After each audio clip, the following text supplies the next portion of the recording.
Walking through Bukhara's old city, you'll spend most of your time on remarkably flat ground.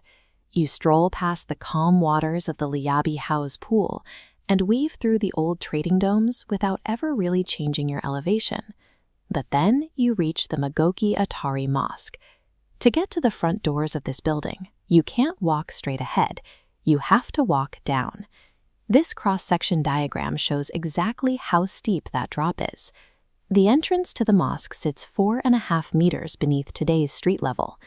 There's a romantic local legend about how it got down there.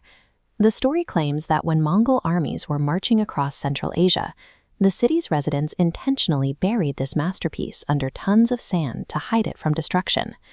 The reality is much slower. The mosque wasn't buried in a panic. It sank over hundreds of years as the city streets naturally rose, building up thick layers of what archaeologists call cultural sediment. It was slowly swallowed by time. To understand the Magoki Atari, we have to look at it differently than a normal building. We have to treat it like a core sample of the Earth, descending through history one layer at a time. 1 to 2 meters down, we hit our first visible layer. This is the Karakhanid South Gate, built in the 12th century. Notice what's missing.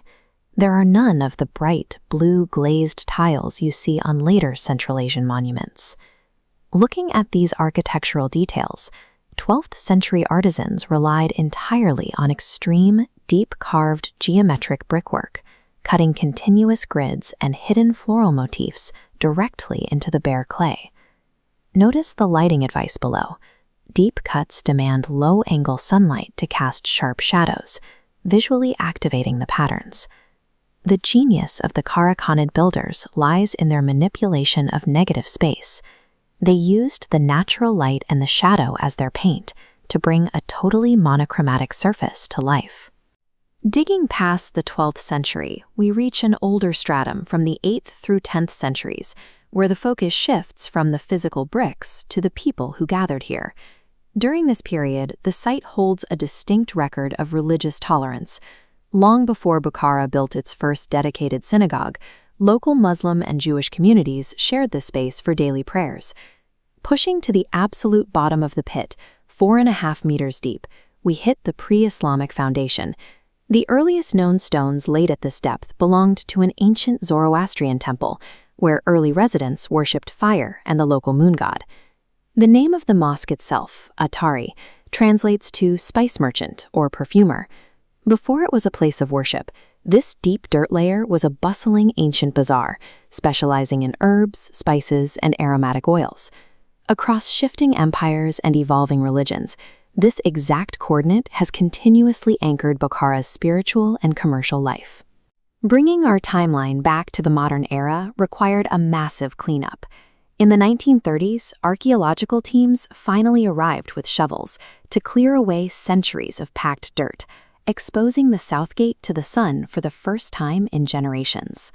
Today, you can walk straight down those excavated steps and through the heavy wooden doors, crossing from the dusty past into the active present. This split-screen comparison highlights the aesthetic whiplash. Outside, you have the hard, monochromatic brick, while the inside explodes with vivid color. Focusing on this interior view, the space now functions as a carpet museum, lined with bright, complex patterns of modern weavers. Standing inside, surrounded by those bright fabrics, it's easy to forget where you are. 4.5 meters straight up, tourists are walking on the flat, fast-paced modern streets. The Magoki Atari Mosque is proof that the most monumental history in a city doesn't always reach for the clouds. Sometimes it is heavily compressed in the quiet layers of commerce, art, and faith, buried right beneath the pavement.